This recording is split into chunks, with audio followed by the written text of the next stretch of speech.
أما بعد فأعوذ بالله من الشيطان الرجيم بسم الله الرحمن الرحيم ما أصابكم من مصيبة فبما كسبت أيديكم ويعفو عن كثير صدق الله العظيم. میرے محترم اور مکرم بزرگوں، عزیز دوستوں، ابھی حالیہ جو منظر سامنے آیا ہے اس سے دل اتنا غمگین ہے کہ کچھ کہنے کو دل نہیں چاہتا. آپ حضرات بھی اس سے واقف ہوں گے. جان واپی جو مسجد وارانسی کی ہے، اس سلسلے میں کورٹ کا یہ آدیش آیا کہ اس کے تہخانے میں پوجا پاٹ شروع کر دی جائے، اور ایک ہفتے کے اندر آدیش دیا، ایک ہفتے کے اندر اس کا انتظام کیا جائے. لیکن انتظامیہ نے اتنی سرعت سے کام لیا کہ اسی دن رات میں گاٹر کٹوا کر کے اور جو رکاوٹیں تھیں انہیں ختم کر کے باقاعدہ پوجا اور پاٹ شروع کر دی گئی. یہ نہ صرف اہل بنارس کے لیے بلکہ پورے عالم اسلام کے لیے بہت ہی غم کی خبر ہے. اور ایسے حالات کے اندر جو امام وہاں کے ہیں مفتی عبدالباطن صاحب، انہوں نے اپیل بھی کی ہے آج کے دن سارے مسلمانوں سے، خصوصاً اہل بنارس کے جو مسلمان ہیں، کہ آج کا دن یوم دعا کے طور پر منائیں. ویسے بھی آج جمعہ کا دن ہے اور جمعہ کا دن زیادہ قبولیت کا ہے، برکت والا ہے. آج کے دن دعا کے طور پر منائیں اور اپنے کاروبار وغیرہ کو بند رکھیں اور زیادہ سے زیادہ توبہ اور استغفار کا اہتمام کریں.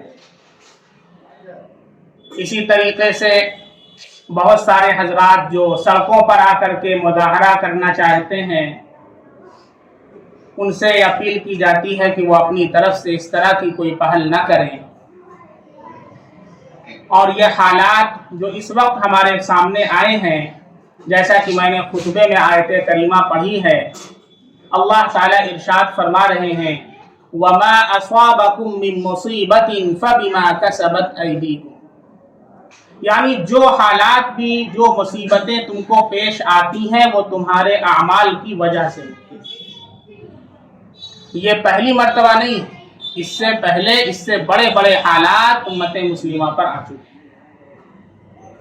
آپ تاریخ کا مطالعہ کریں تو آپ کو معلوم ہوگا کہ غرناطہ اور اندلس کے اندر کبھی مسلمانوں کی حکمرانی تھی اور اسلام کا پرچم لہراتا تھا اور مسلمان بہت اچھی شان اور شوکت کے ساتھ تھے، لیکن وہاں سے اسلام کو ختم کر دیا گیا، اسلام کا نام و نشان مٹا دیا گیا.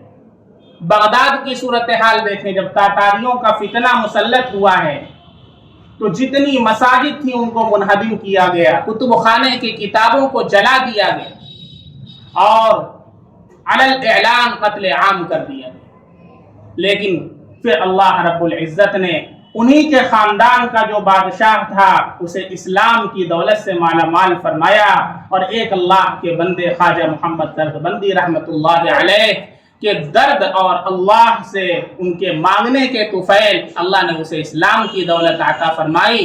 پھر وہی تاتاری جو مسجدوں کو منہدم کرتے تھے اور کتب خانے کی کتابوں کو نظر آتش کیا کرتے تھے، اللہ نے ان سے بڑی بڑی مسجدیں بنوائی، بڑے بڑے کتب خانے بنوائے اور بڑی بڑی لائبریریاں بنوائیں.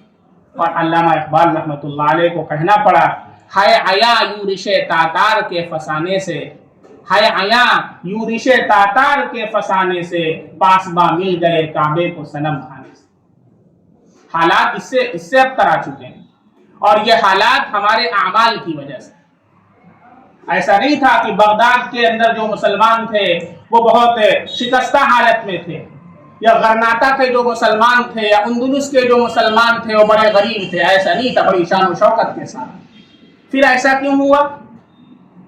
ایسا اس وجہ سے ہوا کہ انہوں نے دین سے دوری اختیار کر لی، انہوں نے اپنے آپ کو دین سے منقطع کر لیا، بوریوں اور چٹائیوں کی تعلیمات کو انہوں نے حقیر سمجھنا شروع کر دیا۔ پھر اللہ رب العزت نے وہ دن دکھائے۔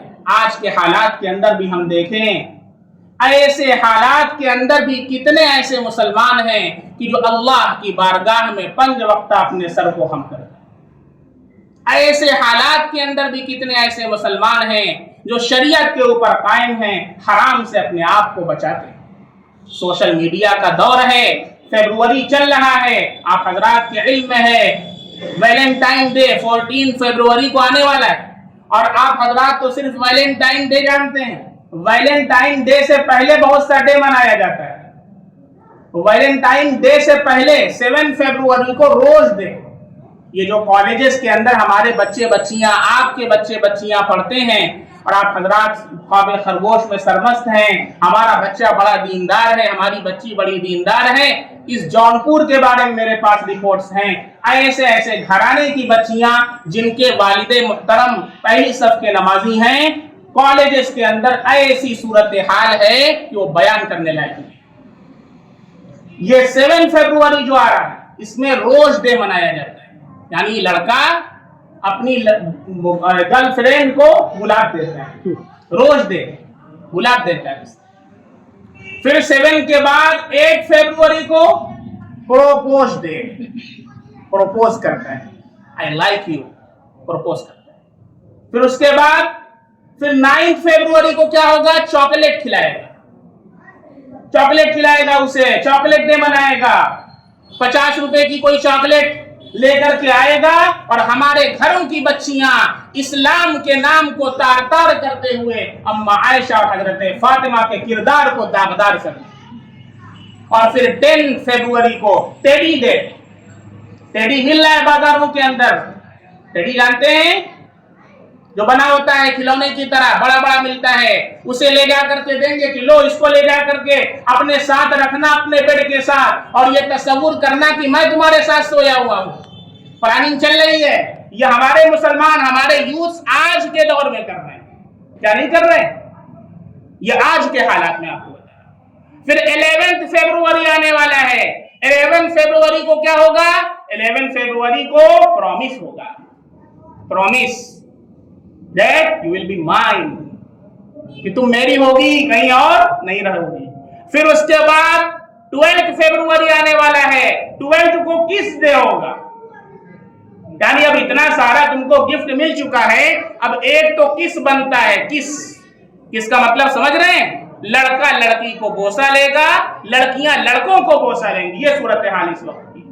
پھر اس کے بعد 13 فیبروری کو ہگ ڈے منایا جائے گا، کہیں گے اور تھوڑا قریب آتے ہیں، کس سے من نہیں بھرتا ہے، آؤ ہگ ڈے کرتے ہیں، اس میں ہگ کریں گے، گلے ملیں گے، معانقہ کریں گے۔ پھر 14 فیبروری کو final Valentine day, Valentine day تو آپ حضرات جانتے ہوں گے، اس سے پہلے والا ڈے بھی سن لیجیے۔ یہ ہماری بچی اور ہمارے بچے کر رہے ہیں آج کے حالات کے اندر۔ ایسے حالات کے اندر جبکہ ہمارا ہیرو اور ہمارا ایکٹر حضرت ابو بکر صدیق، حضرت عمر فاروق، حضرت عثمان غنی، حضرت علی اور صحابہ کرام کو بنانا چاہیے، ہم ایسے حالات میں اپنا ایکٹر، اپنا ہیرو کسی منور فاروقی کو بناتے ہیں۔ آپ ذرا دیکھ لیں، منور فاروقی جہاں کا رہنے والا ہے وہیں کا ایک بچہ ہے، ابھی کچھ دنوں پہلے اس نے باقاعدہ اچھے نمبرات سے پاس کیا، لیکن کسی نے اس کو مبارکباد نہیں دیا، چونکہ وہ فلمی ایکٹنگ نہیں کر رہا تھا۔ اور ایک وہ لڑکا آتا ہے جو فلمی ایکٹنگ کرتا ہے اور بگ باس جیسے